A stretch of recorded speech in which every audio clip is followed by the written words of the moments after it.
you, Mr. President. What I'm going to talk about is about the issue of public administration in Egypt from a governance perspective. And I'm sorry to say that unfortunately we end up the sessions by talking about corruption and preventing corruption and with not some enlightened issues in the future, hopefully. How did we communicate the policies that we suggested to the decision makers after the presidential elections, particularly after the presidential elections in 2012, and to the several governments in Egypt?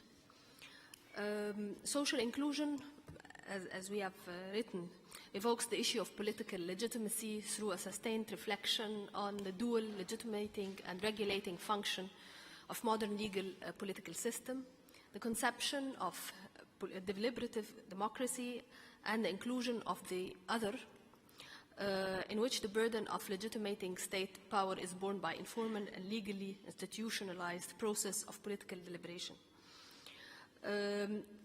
Enabling individuals to live up to their full potentials, including public servants, to take part in social and economic life in society entails supporting people at critical junctions in their lives.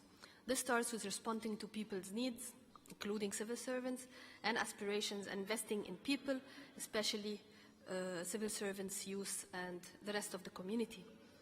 Social inclusion is an integral part of necessary adjustments by testing new policy approaches and selecting the most effective ones, using the available resources more efficiently and effectively through simplifying, better targeting, and considering conditionality when designing policies. When using the term social inclusion, it's also, we are talking about social exclusion. A lot of public servants, though working in the public administration in Egypt, could be also considered as excluded from policy making and taking part in decision-making process. We are talking about the middle class management and, of course, the lower class management, not mentioning the seniors who constitute about 10,000 personnel of the civil servant. There is, therefore, a high degree of political salience in the issue of social inclusion. Achieving greater social inclusion is a political imperative in Egypt, which has in turn made imperative the need to measure the progress towards the reduction of marginalization, poverty, and social exclusion. What were the reflections of this social inclusion approach pertaining public administration in the aftermath of the Arab winter? It's not spring anymore. Discussing social inclusion in the aftermath of the Arab winter, though a vital component of a peaceful democratic transformation, is a sensitive and critical issue during this period, which is witnessing a third wave of revolution in preparation that is sweeping all over Egypt, maybe other parts of the world as well. People are not satisfied. People lack human security in the Arab MENA region. The former observation does not exclude, as mentioned, the public administration and the employees. Employees are citizens as well. They are held accountable and they hold the government accountable. Although social and economic demands have existed pre the 25th revolution, they accelerated post 25th and were concentrated mainly in the state apparatus, with the public administration in the center. The provision of certain rights to employees, as you have all mentioned, such as full employment, adequate salaries, bonuses, housing facilities, adequate social protection, and a healthcare system, and training were at the heart of their demands. There still exist calls for active inclusion policies that could facilitate the integration into sustainable quality employment of those who can work and provide resources which are sufficient to live in dignity, together with support for social participation for those who cannot, particularly in a country like Egypt, where half of the population financially support the other half. Thus, the 25th January revolution can be explained by many reasons, one of which was social frustration, marginalization with corruption, and state capture by the ruling elite.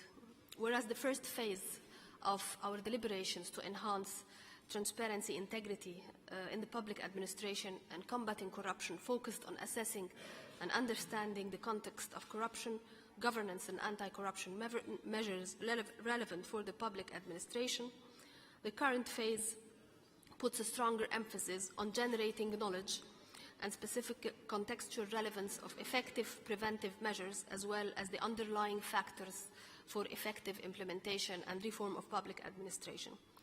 The eventual new governments of Egypt, as well as the public at large, proved to be in need of urgent and high-quality anti-corruption policy recommendations relevant to the Egyptian context. In this interim period, defined by uncertainty as to what government setup there will eventually be, a greater focus was to be announced on the impact of transparent, impartial, and accountable civil service on the success of democratic transformation, and which is related, in my opinion, to 7 requirements. First, the transparency and integrity in the civil service laws. Where patronage prevails, the criteria for selecting, recruiting to the public administration and for promotion is not based on meritocracy, but social, political, and economic factors. Law, we have the famous law, Civil Service Law 47 for the year 1978, on the civil service provides for impartial, independent, and fairly managed civil service, but there are 2 main challenges with this law. There are important gaps: prevention of patronage, nepotism, and chronism in this law, as well as weak adherence from the civil servants to this law. The public authority has been using in a particularistic and non-meritocratic manner, where civil servants are often not hired based on merits. We have, according to the law, if you hire a public servant, you have to announce in 2 widely national newspapers in Egypt, but this proved not to be enough. Of course, you can do this, but you have in mind the person who will be hired. Where civil servants are often not hired based on merits, nor are they evaluated according to professional criteria. This limits the effectiveness of relying on managerial and technical approaches alone in achieving change in the public administration, including the efforts to curb corruption. And the other factor is information disclosure, freedom of information law, political relevance to transparency for controlling corruption. The empirical proof that access to information law is associated with better control of corruption is evident. The fundamental importance of transparency for democratic control is well established, in fact, and in that it enables just political administrative accountability, coupled with inclusive political institutions and relevance to economic growth. Though the new constitution of Egypt, we have a new constitution that was declared in 2012, stressed in its articles 47 to 49 the right for access to information and the state apparatus' obligation to disclose information and to be held accountable for rejecting it. 5 proposed laws, information disclosure laws, were discussed pre and post the 25th of January. I remember I took part in one of those in 2008, where we have discussed this in an NGO, and now it is discussed in the 2nd chamber of Parliament, the Shura Council. The current proposed law was submitted by the Ministry of Justice, has been discussed in the 2nd chamber. Several official agencies and civil society organizations opposed the proposed law in 2 aspects. In the definition of national security, the notion of national security is vague, very wide and not clear, and the composition of the National Council for Information. If the law is to be issued after electing the 1st chamber, the parliament, if things go well in Egypt, which we call it now, according to the new constitution, the Council of Representatives, it will be in conflict with other laws, among them the Civil Service Law. We have in the Civil Service Law, Chapter 10 and 11, a prohibition of any civil servants to disclose information regarding his job. So a comprehensive look at a set of laws need to be at place. In an attempt to verify the current disclosure policies in Egypt, we have cooperated with an NGO in trying to verify the disclosure policies in 4 ministries in Egypt. And it was below 25% in those ministries. When confronted with that, they opposed, and we brought them in a dialogue just to tell them how we got the indicators and how it was done.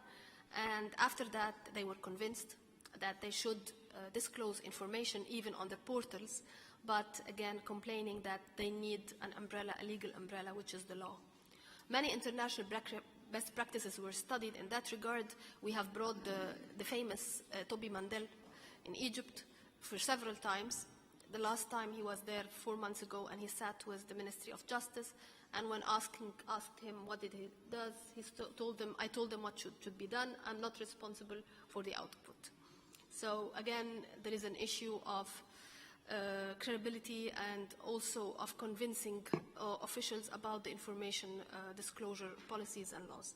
The third aspect, adjusting to new demands that follow up upon a new state-citizen relationship. The laws of civil service set out the framework which regulate the conditions of work of civil servants in Egypt. Egypt, since the beginning of the 19th century, governed by a set of underlying ideas and principles that even discuss the importance of political impartiality of civil servants. Civil service laws and regulations, the famous 47 and 78 law, and we have another law for senior officials, which is the law number 5 for the year 1991, regulating hiring senior public officials, discussed the importance of service delivery, citizen satisfaction, and the efficiency in performance. But again, taking into consideration, we have to rethink such laws because either the implementation is weak and not free from influencing factors, especially when we look at this citizen-state relationship as only, as you have well mentioned, providing salaries or increasing the salaries in the public administration and not looking at any other aspects. The fourth requirement for good public administration, resting on accountability and transparency measures, is the public procurement. Regulations as an instrument and institution relevant for integrity in the process where the private and public sectors intersect. The regulation of public procurement can have many different aims, but commonly it relates to ensuring value for public money. Corruption cases in post-25th of January unveiled heavy misconduct in allocation of public contracts, especially in land tenure privatization process, and a weakness in public procurement regulations. Unfair or illegal practices to win contracts were widely expected as the norm in a state capture context and in a weak horizontal and vertical accountability atmosphere. Public procurement has become an instrument in Egypt pre-25th of extraction. Though some good practices, for example, what we had done in the ministry, the e-tender portal to achieve a certain kind of transparency, and also the review of the law. We have the procurement law, which is the law number 89 for the year 1998. Again, this was not the case. Proper implementation still lacks and can't contribute to expand the potential arsenal for enhancing public procurement.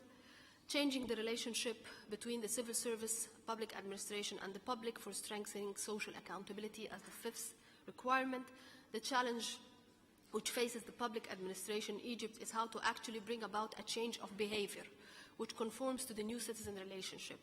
Fundamental underpinnings for this require change in the principle of popular control over government and the various means that enable that, as well as the idea of serving citizens and the idea of the state and the fundamental ideas and principles by which public services are provided. The impact of ICT, we cannot neglect, but again, as discussed with former governments, it's not only about ICT. ICT is only a tool that could enhance public administration. It's not an aim in itself. You have known about some good practices regarding the elections, which has brought citizens into the fore and also in participation in that process. The sixth factor, regulating and financing public services in a structurally corrupt environment with resource scarcity. Pre the 25th of January, the majority of the Egyptian citizens were denied access to quality-based services according to region and income and to a lesser extent to gender. Public services provisions continue to deteriorate after the post-25th revolution. Middle class were added to the deprived poor through the practice of social accountability, though the practice of social accountability was strengthened, not institutionalized. Third parties penetrated the citizen-state relationship to provide scarce public services with high cost oil, gas, electricity, and bread. The last factor, which is resolving conflict of interest, the relevance of impartiality in preventing corruption. Most public and private organizations are organized hierarchically. The key relationship in a hierarchy is the one between a subordinate employee, the agent, and the superior, the principal. Incentives of principal or principal-agent theory highlights the importance of divergent objective, asymmetric information, incentives, and penalties. Conflict of interest related to the civil service and also to the public procurement. The connection to corruption is clear to everybody. An extractive political system using public office in a particularistic manner was the norm. Now we are also threatening to be the norm because some of the new governments that have taken place in Egypt since the revolution do not consider conflict of interest as a threat to public funds or even the contact in the public administration. Article 24 of the new constitution emphasizes the context of establishing a higher anti-corruption delegation. It's not a committee and it's not a commission. It is a delegation. The need to solve conflict of interest. Egypt needs setting up an open and fair regulatory framework with clear roles and responsibilities for both public and private sectors in that regard. To sum up, we have plenty of agencies in Egypt, a lot, and other monitoring agencies, oversight agencies, most of them are official agencies. Two committees right now, Transparency and Integrity Committee and the NCCM, which is, or the NCC, which is the National Coordinated Corruption Committee at the Ministry of Justice. Both committees are at the executive branch. Now we have this delegation in the new constitution. What we have feared is at place. We have added, in my opinion, new institutions or additional institutions without adequate or detailed mandates to these institutions. If pre-25th of January those bodies were not cooperative or were not interested in reforming their policies, now they are very much interested, but again, they are conflicting with each other. Who will be the delegative or who will be the delegation or the anti-corruption delegation? So we moved from a stage where nobody was interested and they did not cooperate to a stage where everyone is now interested, but with conflicting mandates. And this is the challenge that we are facing. And also we are facing another challenge of maybe another turn of conflict of interest and some misuse of public finance. Thank you very much.